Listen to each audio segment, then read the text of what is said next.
नमस्कार बच्चों, स्वागत है आपका हिंदी की कक्षा में।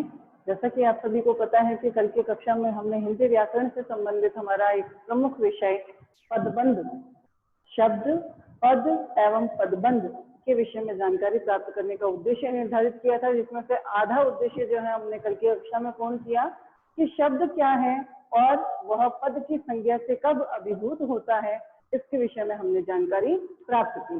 जैसा कि आपको इस बात का भी ज्ञान है, हम इस चीज से भी परिचित हो चुके हैं कि वर्णों का ऐसा समूह जो क्रमबद्ध, व्यवस्थित और सार्थक है, वह शब्द कहलाता है। शब्द जो है अपने आप में स्वतंत्र है और शब्द व्याकरण के नियमों से मुक्त है। उसमें कारक की विभक्तियां भी नहीं होती है और वो अर्थवान होता है, विशेष अर्थवान होता है।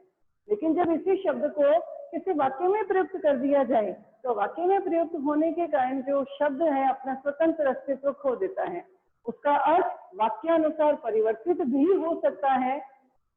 जो अर्थ वो शब्द देता है वो तो है ही, लेकिन वाक्य में प्रयुक्त किए जाने के अनुसार पसंद के आधार पर उसके अर्थ में परिवर्तन आ सकता है। वो व्याकरण के नियमों से बद्ध हो जाता है और कारक की विभक्तियों से युक्त हो जाता है।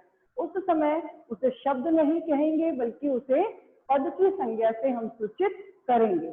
शब्द और पद में अंतर यहाँ पर भी स्पष्ट हो गया। 4 पॉइंट हमने शब्द के पढ़े थे और 4 पॉइंट ही पद के माध्यम से हमने ज्ञात किए थे और दोनों में विभेद करने की प्रक्रिया भी हमें समझ आ चुकी थी। जैसा कि मैंने आपको बताया कि एक एक सीढ़ी पार करने के बाद ही हम शीर्ष स्तर पर पहुंच सकते हैं, उसी को हम अपने क्रम में अपनाते हुए इस कार्य को आगे की ओर लेकर चलेंगे। हमने जो है कल की कक्षा में शब्दों का वर्गीकरण भी सीखा था। शब्दों के वर्गीकरण के कई आधार हैं, जिनमें से व्युत्पत्ति के आधार पर, बनावट के आधार पर और अर्थ के आधार पर शब्द जो है वो हमने छोटी कक्षाओं में भी अध्ययन किए थे। यहाँ शब्द के वर्गीकरण का प्रमुख आधार व्याकरणिक प्रकार्य के आधार पर, व्याकरणिक प्रकार्य के आधार पर और व्याकरणिक प्रकार्य यानी अलग अलग रूप में व्याकरण के नियमों को ध्यान में रखते हुए इनको किस तरह से काम में लिया जाता है, इसके 2 रूप हमने पढ़े थे। एक तो विकारी और दूसरा पढ़ा था अविकारी। विकारी के भी हमने 4 भेद पढ़े। आपको पता है मैंने 4 आधार बताए थे कि लिंग, वचन, कारक और काल। इन आधारों पर जिनमें परिवर्तन आता है वो कहे जाते हैं विकारी, और लिंग, वचन, कारक और काल के आधार पर जिन शब्दों में किसी तरह का कोई बदलाव नहीं आता है उन्हें कहते हैं अविकारी। अविकारी को एक दूसरा नाम भी दिया जाता है जिसे हम कहते हैं अव्यय। अव्यय शब्द जिनमें किसी तरह का कोई परिवर्तन या बदलाव नहीं आता है। विकारी शब्दों में आता है सबसे पहले संज्ञा पद, दूसरा आता है सर्वनाम पद, तीसरा आता है क्रियापद और अंतिम आता है विशेषण पद।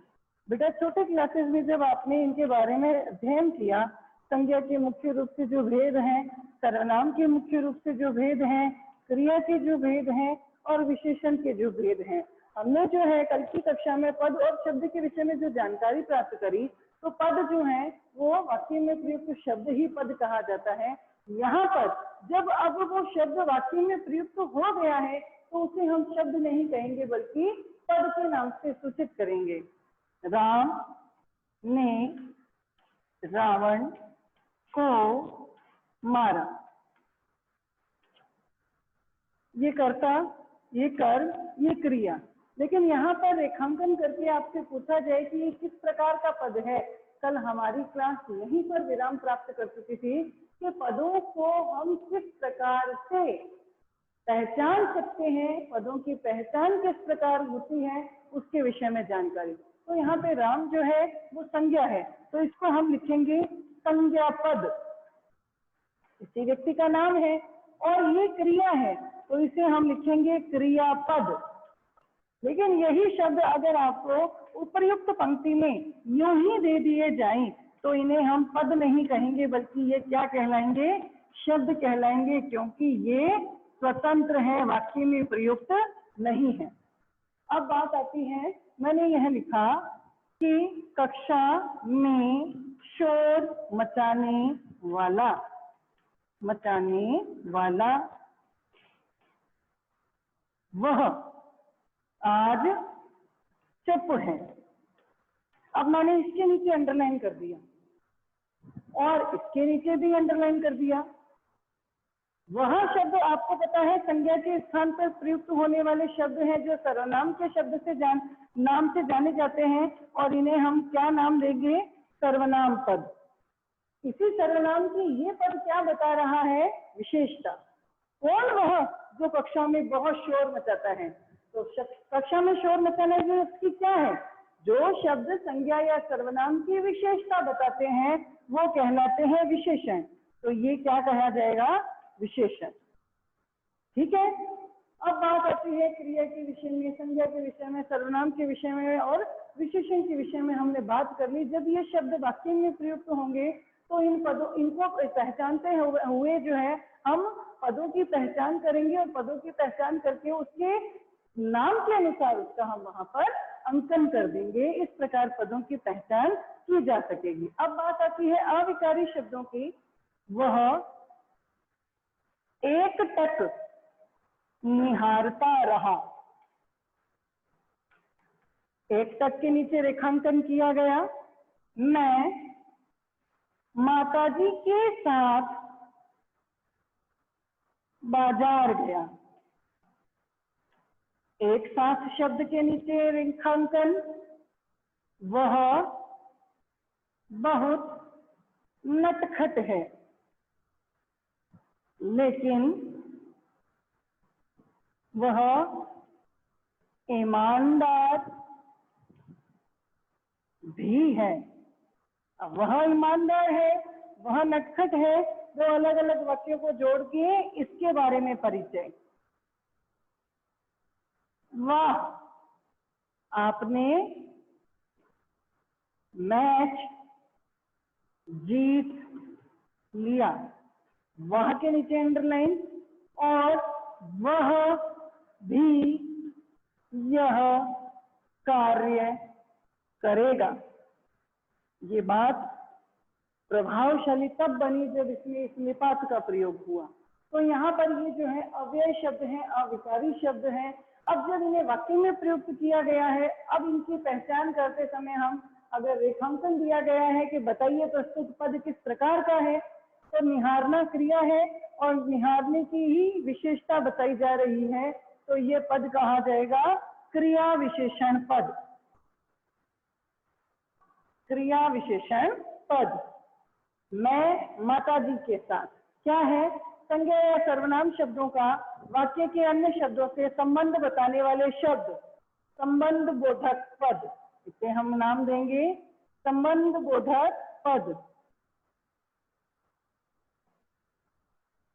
दो अलग अलग वाक्य, दो अलग अलग सरल वाक्यों को जोड़ने वाले शब्द, समुच्चय बोधक पद। यहाँ इसको नाम दिया जाएगा समुच्चय बोधक पद। यहाँ इसको नाम दिया हमने समुच्चय बोधक पद। और जो शब्द किसी भाव, आश्चर्य, हर्ष, शोक, दया, घृणा, ग्लानि, जिसके विषय में भी प्रशंसा, जिसके विषय में भी जानकारी देता हो, वो कहलाते हैं विस्मयादि बोधक। तो यहाँ हम लिखेंगे विस्मयादि बोधक, विस्मयादि बोधक पद। और लास्ट आ जाता है किसी भी बात को प्रभावशाली रूप से अभिव्यक्त करने के लिए निपात का प्रयोग किया जाता है। ये हमने यहाँ दे दिया निपात पद। अब भाई बेटा महत्वपूर्ण बात यह जानने की है कि इन अविकारी और विकारी शब्दों में, अविकारी और विकारी शब्दों में हमने पदों की पहचान इस तरीके से कर लेनी है। अब पदों की पहचान करने के साथ साथ प्रश्न दिया जाता है कि प्रस्तुत पदबंध किस प्रकार का है, और इसी पदबंध को अब जानने के लिए यहाँ पर आपके समक्ष कुछ उदाहरण प्रस्तुत किए जा रहे हैं।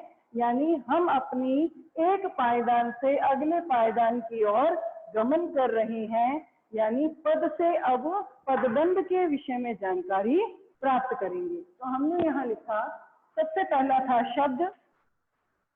शब्द जब वाक्य में प्रयुक्त हुआ तो पद। ये पद जो हैं पदबंध इसी के आधार पर कार्य करता है। यानी हमने जो पद लिखा है, ये पद दो तरह के होते हैं। यानी एक तो होता है इसमें शीर्ष पद और दूसरा आता है इसमें आश्रित पद। ध्यान दीजिएगा बेटा, मैंने अभी थोड़ी देर पहले एक उदाहरण लिखा कि कक्षा में शोर मचाने वाला, कक्षा में शोर मचाने वाला वह आज चुप है। ये उदाहरण मैंने दिया। सेंटेंस तो हमारा इतना ही है, आज वह चुप है, वह आज चुप है, साधारण सा वाक्य है और यहाँ पर ये सर्वनाम पद है, ठीक है। लेकिन यहाँ इस वह की विशेषता बताई गई कि कक्षा में शोर मचाने वाला। अब कक्षा में शोर मचाने वाला कौन? कक्षा में शोर मचाने वाला वह। तो वह को सूचित किया जा रहा है, यह वह क्या है? शीर्ष पद। और इस शीर्ष पद को जो सूचित कर रहा है वो क्या है? आश्रित पद। और शीर्ष पद और आश्रित पद दोनों मिलकर ही क्या बनाते हैं? पदबंध। कहने का अर्थ है पदबंध। पदबंध शब्द भी दो शब्दों से मिलकर बना है, पद और बंध, यानी अलग अलग पदों का समूह। अलग अलग पदों का समूह जो पूरा एक व्याकरणिक प्रकार्य का कार्य करता है। शब्दों पे ध्यान दीजिएगा कि पदबंध दो शब्दों से मिलकर बना है। पद यानी अलग अलग शब्द और बंध यानी उनका समूह, अलग अलग पदों का समूह। अलग अलग पदों का समूह जब पूर्ण रूप से एक व्याकरणिक प्रकार्य का या एक व्याकरणिक इकाई का कार्य करता है तो वो कहलाता है पदबंध। तभी हम उसे कहते हैं पदबंध। ध्यान दीजिएगा कि अब यहाँ पर एक साहित्य शास्त्री है, उन साहित्य शास्त्री का नाम दिया जाता है हरदेव, डॉक्टर हरदेव बाहरी। यहाँ है डॉक्टर हरदेव बाहरी के अनुसार, हरदेव बाहरी के अनुसार क्या है ये पदबंध? वाक्य का वह भाग जो अलग अलग पदों के रूप में कार्य करके अर्थ तो देता है, कार्य करके अर्थ तो देता है, लेकिन पूर्ण अर्थ नहीं देता, पूर्ण अर्थ नहीं देता। वही क्या कहलाता है? वही पदबंध कहलाता है। यानी हमारी परिभाषा यहाँ सार्थक है, अलग अलग पदों का समूह, अलग अलग पदों का ऐसा समूह जो अर्थ तो देता है लेकिन पूरा अर्थ अभिव्यक्त नहीं करता। तो अलग अलग पदों का समूह जब एक इकाई के रूप में कार्य करता है तो वो पदबंध कहलाता है। अब पदबंध को समझने के लिए हमें इसकी 5 विशेषताओं पर भी दृष्टिपात करना आवश्यक है, निगाह डालना जरूरी है। वो 5 बातें कौन सी हैं? कि पदबंध जो है उसे वास्तविक रूप से पदबंध कब कहा जाता है? तो इस बात को जानने के लिए कि पदबंध को पदबंध की संज्ञा कब दी जाती है, इसकी 5 बातें हमें अवश्य ध्यान रखनी है। 5 बातें क्या? सबसे पहली बात, ये वाक्य का भाग है, यानी वाक्य का अंश है। ठीक है, ये हमने पढ़ लिया। दूसरी इसकी क्या बात है कि इसमें अलग अलग पदों का समूह है। ये बात भी यहाँ पे हमारी साबित होती है कि यहाँ अलग अलग पद जो है वो कार्य करते हैं। ठीक है। तीसरा, व्याकरणिक इकाई के रूप में, क्रमबद्ध, यानी ये जो अलग अलग पदों का समूह है ये व्याकरणिक इकाई के रूप में आपस में जुड़ा हुआ होना चाहिए, पदों का क्रम बिखरा हुआ नहीं होना चाहिए। चौथी बात, एक तो इसमें आता है शीर्ष पद और दूसरा इसमें आता है आश्रित पद। ये बात भी यहाँ हमारी स्पष्ट हो चुकी। जो पहले हमने उदाहरण देखा था कि इसमें अलग अलग पदों का समूह है जो मिल करके एक शीर्ष पद को सूचित करता है, और शीर्ष पद को सूचित करने वाला जो अलग अलग पदों का समूह है वो आश्रित पद कहलाता है। और पांचवी बात आती है कि शीर्ष पद के आधार पर ही, शीर्ष पद के द्वारा ही पदबंध के प्रकार का निर्धारण, यानी जो शीर्ष पद है वो क्या है, संज्ञा है, सर्वनाम है, क्रिया है, विशेषण है या अव्यय है, इसके आधार पर ही हम इस पदबंध का निर्धारण कर सकते हैं। यानी यहाँ पर अब ये 5 बातें हमें ध्यान देने योग्य है कि एक साहित्य शास्त्री है जिनका नाम आपके श्यामपट पर अंकित किया गया है, डॉक्टर हरदेव बाहरी। और डॉक्टर हरदेव बाहरी ने जो है अपनी एक परिभाषा दी कि वाक्य का एक अंश, वाक्य का वह भाग जो अलग अलग पदों के रूप में उस वाक्य का अर्थ तो देता है लेकिन पूर्ण अर्थ व्यक्त नहीं कराता। इस परिभाषा के आधार पर इस पदबंध की 5 बातें हमारे सामने दृश्यगत होती है कि पहली बात, ये पदबंध क्या है, वाक्य का एक अंश है और उस पदबंध में अलग अलग पद जो है वो समूह का कार्य करते हैं। अलग अलग ये जो पद है ये मिल करके क्रमबद्ध रूप में व्याकरणिक नियमों में एक इकाई के रूप में गुंथे होने आवश्यक है। और जब ये इकाई के रूप में गुंथे होंगे तो इनमें से एक तो होगा शीर्ष पद और दूसरा होगा आश्रित पद। यानी ये आश्रित पद जिसे सूचित करते हैं वो शीर्ष पद कहलाता है और शीर्ष पद को सूचित करने वाला अलग अलग पदों का समूह आश्रित पद कहलाता है। और इसी शीर्ष पद को जब ध्यान में देंगे, ध्यान में रखेंगे, तभी हम पदबंध के प्रकार का पता लगा पाएंगे। अच्छा जी, ठीक है। इन 5 बातों के आधार पर हमारी वो परिभाषा हम पुनः दोहरान करते हैं। क्या है कि अलग अलग पदों का क्रमबद्ध समूह जो एक व्याकरणिक इकाई के रूप में काम करता है उसे पदबंध कहते हैं। ये यहाँ पर इसकी परिभाषा स्पष्ट होती है। क्या है कि अलग अलग पदों का समूह, समूह तो है लेकिन कैसा, क्रमबद्ध। क्रमबद्ध भी किस रूप में, व्याकरणिक पूरी इकाई के रूप में। और जब वो उस तरह से कार्य करता है तो इसी पूरे समूह को हम क्या कहते हैं, पदबंध। तो दोबारा से ध्यान दीजिए बेटा, पदबंध शब्द 2 शब्दों से मिलकर बना है, पद प्लस बंध, पद जमा बंध। पद यानी अलग अलग शब्दों का समूह, बंध यानी आपस में संबंधित। क्या कहते हैं, अलग अलग पदों का समूह जब क्रमबद्ध रूप में एक व्याकरणिक इकाई के रूप में कार्य करता है तो वह पदबंध कहलाता है। और इस पदबंध में 5 विशेषताओं का होना आवश्यक है। यह वाक्य का एक अंश है और वाक्य का अंश होने के कारण इसमें अलग अलग पदों का समूह है। ये अलग अलग पद जो है एक व्याकरणिक इकाई के रूप में कार्य करें और इनमें से एक शीर्ष पद होता है और एक आश्रित पद होता है। और इसी शीर्ष पद के माध्यम से हम इस पूरे पदबंध के प्रकार का पता लगा सकते हैं।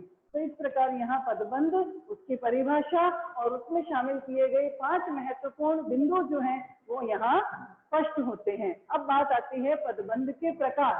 पदबंध कितने प्रकार के होते हैं, यहाँ है पदबंध के प्रकार। बेटा अभी थोड़े समय पहले ही हमने जानकारी प्राप्त करी पदों का प्रकार। पद 2 तरह के हैं, विकारी पद और अविकारी पद। विकारी में शामिल थे संज्ञा, सर्वनाम, क्रिया और विशेषण, और अविकारी में अव्यय पद शामिल थे। तो पदबंध का प्रकार भी उन्हीं पदों के आधार पर ही निर्धारित किया गया है। सबसे पहला आता है संज्ञा पदबंध। इसमें पदबंध के प्रकारों में पहला है संज्ञा पदबंध, दूसरा है सर्वनाम पदबंध, तीसरा है क्रिया पदबंध और चौथा है विशेषण पदबंध, पांचवा है अव्यय पदबंध। अब ये अव्यय में बेटा सारे के सारे अविकारी शामिल हैं। अब ये वाक्य पे निर्भर करता है कि इसमें कौन से अव्यय शब्द को शामिल किया गया है, उस आधार पर हम इसे अव्यय पदबंध या अविकारी पदबंध के नाम से जान सकते हैं। अब इन सारे मुख्य मुख्य प्रकारों का निम्न उदाहरणों के माध्यम से ज्ञान प्राप्त करेंगे। तो ये उदाहरण जो है आपके श्यामपट पर आपके समक्ष ब्लैक बोर्ड पर अंकित किए जा रहे हैं। ध्यान दीजिएगा, डॉक्टर हरदेव बाहरी की जो परिभाषा मैंने आपको बताई है और इसके पश्चात जिस तरह से शाब्दिक और पारिभाषिक अर्थ जो है हमने पदबंध का ज्ञात किया है, उसे अपने दिमाग में अपने स्मरण में रखना आवश्यक है। पदबंध जो है दो शब्दों से मिलकर बना है, पद जमा बंध, अलग अलग पदों का एक दूसरे से संबंधित होना। इस आधार पर परिभाषा हरदेव बाहरी ने दी है कि वाक्य का वह भाग जो अलग अलग पदों के समूह से निर्मित होकर के क्रमबद्ध रूप से वाक्य का अर्थ तो देता है लेकिन पूर्ण अर्थ नहीं देता है। इस आधार पर परिभाषा हमारे द्वारा भी यहाँ पर स्पष्ट कराई गई कि अलग अलग पदों का क्रमबद्ध समूह जो एक व्याकरणिक इकाई का कार्य करता है वह पदबंध कहलाता है। और इस पदबंध के मुख्य रूप से 5 प्रकार हैं। आपको मैंने बताया कि पदबंध में एक शीर्ष पद है और एक आश्रित पद है। ये जो आश्रित पद है ये मिलकर शीर्ष पद की ओर सूचित करते हैं। बेटा एक उदाहरण, उसको लिखने के कई तरीके, इस लिखने के तरीके के माध्यम से हम जो है पदबंध के प्रकार के विषय में जानकारी प्राप्त करेंगे। मैंने यहाँ पर एक वाक्य लिखा, बालक बांसुरी बजाता है। बालक कर्ता हो गया, बांसुरी कर्म है, बजाना उसकी क्रिया है। मैंने इसी को वापस से लिखा, सुंदर बालक बांसुरी बजाता है। इसी वाक्य को मैंने दोबारा से रिपीट किया है। यहाँ सुंदर शब्द जो है बालक के विशेषण के रूप में प्रयुक्त हुआ है। फिर से मैंने थोड़ा सा बदलाव किया, नटखट सुंदर बालक बांसुरी बजाता है। यहाँ पर फिर से एक विशेषण शब्द शामिल कर दिया और इस वाक्य को पुनः लिखा गया। फिर से मैं लिख रही हूं, मेरे पड़ोस में रहने वाला नटखट सुंदर बालक बांसुरी बजाता है। इसी वाक्य को मैंने फिर से लिख दिया। अब ध्यान दीजिएगा बेटा, एक ये वाक्य लिखा हुआ है, एक वाक्य मैं फिर से लिख रही हूँ जो हमने पहले भी पढ़ा या उसको थोड़ा सा चेंज कर देते हैं।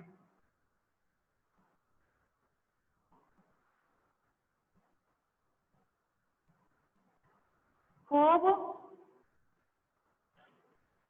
आनंद में रहने वाले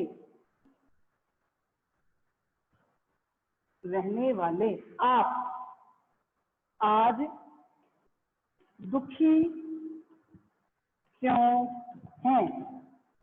खूब आनंद में रहने वाले आप आज दुखी क्यों हैं? ये वाक्य लिखा गया।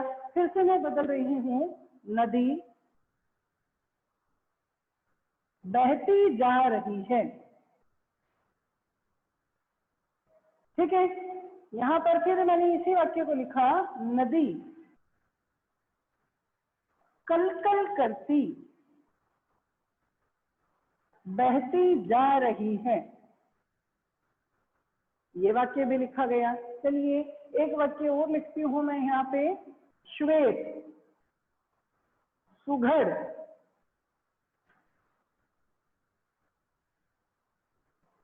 तीव्रगामी वफादार घोड़ा,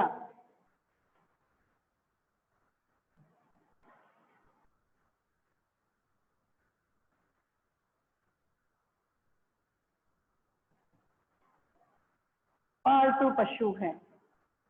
यहाँ ये एक वाक्य और लिखा गया, तो ध्यान दीजिएगा। सबसे पहले इसी वाक्य पे चलते हैं। बालक बांसुरी बजाता है। यहाँ इस शब्द के नीचे रेखांकन किया गया और पूछा गया कि बताइए ये किस प्रकार का पद है। क्यों? क्योंकि यहाँ बालक शब्द जो है संज्ञा को सूचित करता है और संज्ञा यहाँ ये एकल शब्द के रूप में है, तो ये खाली कहा जाएगा संज्ञा पद, क्योंकि ये एक अकेला शब्द है और एक अकेला शब्द जो है यहाँ पर प्रयोग किया गया है, तो ये एकल शब्द है, इसलिए इसे खाली संज्ञा पद कहा गया। अब यहाँ पर इसी संज्ञा शब्द की विशेषता बताई गई, सुंदर बालक, और इन दोनों शब्दों के नीचे रेखांकन दिया गया। दोनों शब्दों के नीचे रेखांकन दिया गया, तो ये विशेषण है और ये संज्ञा है, तो विशेषण होने के बावजूद भी हम इसे क्या बोलेंगे? संज्ञा पद बंध, क्योंकि अभी ये एकल नहीं है बल्कि इसके साथ एक दूसरे पद को शामिल कर लिया गया है। इसी को हमने रिपीट किया, नटखट सुंदर बालक, इसको पूरे को रेखांकन किया। अब बताइए क्या है? तो ये नटखट और सुंदर कौन है? बालक। नटखट और सुंदर शब्द किसको सूचित करते हैं? बालक को। तो यहाँ पर ये भेद पता चलता है, ये तो हो गया शीर्ष पद और ये हो गया आश्रित पद। ये दोनों आश्रित पद किसे सूचित करते हैं? शीर्ष पद को। तो ये पूरा का पूरा क्या कहलाएगा? संज्ञा पदबंध। क्या कहलाएगा? संज्ञा पदबंध। क्योंकि ये अलग अलग आगे के पदों का जो समूह है ये शीर्ष पद को सूचित करता है। और ध्यान दीजिए अपनी इसी पदबंध की पांचवी विशेषता पर कि जो शीर्ष पद है उसी के आधार पर हम पदबंध के प्रकार का निर्धारण करते हैं। तो यहाँ शीर्ष पद जो है बालक है और बालक एक संज्ञा पद है और इसी संज्ञा पद के आधार पर इसका निर्धारण होता है कि ये पूरा का पूरा संज्ञा पदबंध है। अगला भी ये कह रहा है मेरे पड़ोस में रहने वाला, नटखट सुंदर बालक। अगर इसकी पूरी के नीचे आपको रेखांकन दिया गया है और पूछा गया है बताइए इसका क्या प्रकार है, पदबंध किस प्रकार का है, तो मेरे पड़ोस में रहने वाला कौन? बालक। नटखट कौन? बालक। सुंदर कौन? बालक। क्या करता है? बांसुरी बजाता है। तो ये पूरा का पूरा जो आश्रित पद है ये किसे सूचित करता है? शीर्ष पद को। अगर शीर्ष पद के सहित ही आश्रित पद को रेखांकन किया गया है तो इस शीर्ष पद को ध्यान में रखते ही हम इस पदबंध के प्रकार का निर्धारण करेंगे। अगर शीर्ष पद संज्ञा है तो पूरा क्या होगा? पदबंध संज्ञा पदबंध कहा जाएगा, जैसा कि हमने इसका निर्धारण यहाँ पर कर लिया। लेकिन नीचे आते आते मैंने उदाहरण बदल दिया। उदाहरण है खूब आनंद में रहने वाले आप। खूब आनंद में रहने वाले विशेषता हो गई, कौन? आप। अगर आप के नीचे रेखांकन सहित इस पूरे पद को रेखांकित किया गया है तो यहाँ आप शब्द क्या है? सर्वनाम है। तो यह क्या है? किस प्रकार का पदबंध है? ये कहलाएगा सर्वनाम पदबंध। इसे हम क्या कहेंगे? सर्वनाम पदबंध। क्योंकि ये आश्रित पद जो है ये शीर्ष पद को सूचित कर रहे हैं कि खूब आनंद में रहने वाले कौन? आप। अब आपके लिए ये बात कही गई है और इसके सहित ही अगर रेखांकन किया गया है और पूछा गया है कि किस प्रकार का ये पदबंध है तो यहाँ दिया जाएगा ये सर्वनाम पदबंध है। इसी को यहाँ आगे मैंने फिर से बदल दिया, बहती जा रही है। रहना भी क्रिया है, जाना भी क्रिया है, रहना है भी क्रिया है। अलग अलग क्रियाओं का समूह जो एक इकाई का काम कर रहा है। इसमें ये तो मुख्य क्रिया है कि नदी क्या कार्य करती है? बहने का कार्य कर रही है और बहती हुई वो आगे की ओर जा रही है। तो अलग अलग ये आश्रित क्रिया, ये आश्रित पद है और ये मुख्य पद है। मुख्य पद यहाँ क्रिया है तो पूरा का पूरा ये क्या कहा जाएगा? क्रिया पदबंध।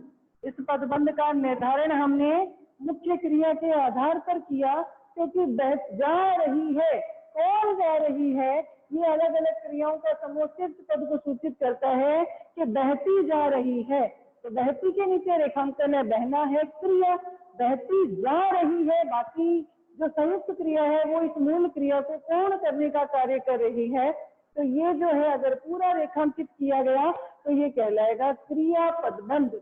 यहाँ पे भी यही क्रिया हो रही है, लेकिन इस क्रिया की यहाँ विशेषता बता दी, कल कल करती हुई नदी बहती जा रही है।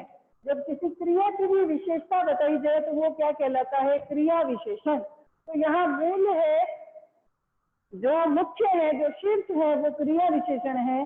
तो यहाँ पर हम इस पदबंध का क्या भेद करेंगे? ये कहलाएगा क्रिया विशेषण पदबंध। ये पूरा का पूरा क्या कहलाएगा? क्रिया विशेषण पदबंध। और अंतिम वाक्य मैंने यहाँ पे लिखा, श्वेत यानी सफेद रंग का, सुघर यानी सुंदर बना हुआ, तीव्रगामी तेज भागने वाला, वफादार अपने स्वामी के प्रति निष्ठावान, कौन? घोड़ा।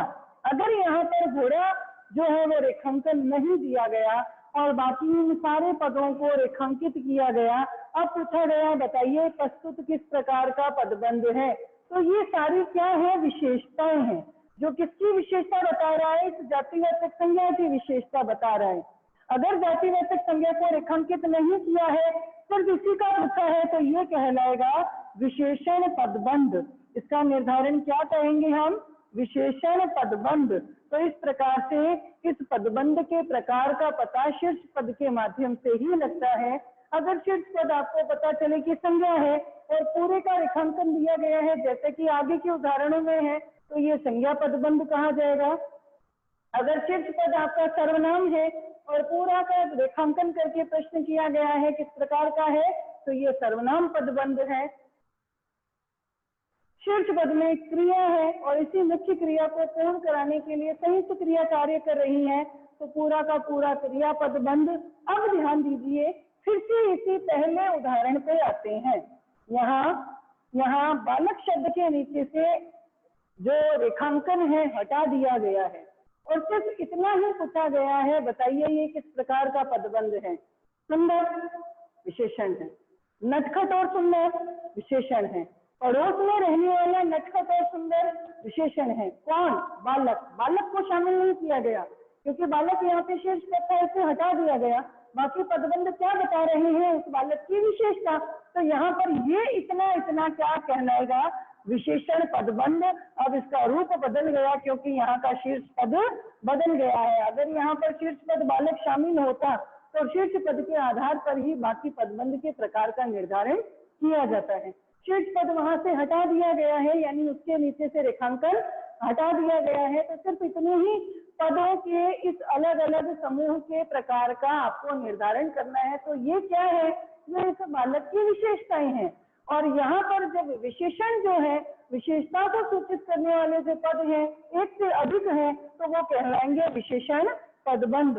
तो इस प्रकार इन पदबंधों के प्रकारों का हम वर्गीकरण करेंगे। पहचान उनकी शीर्ष पद के आधार पर ही होगी और कल की कक्षा में इसको दोबारा से हम जो है क्रमबद्ध रूप से लेंगे। तब तक के लिए घर पे बैठे हुए ऑनलाइन कक्षाओं का आनंद उठाते रहें, सुरक्षित रहें, स्वस्थ रहें। धन्यवाद बेटा क्लास में हाजिर होने के लिए, अपनी उपस्थिति दर्ज कराने के लिए।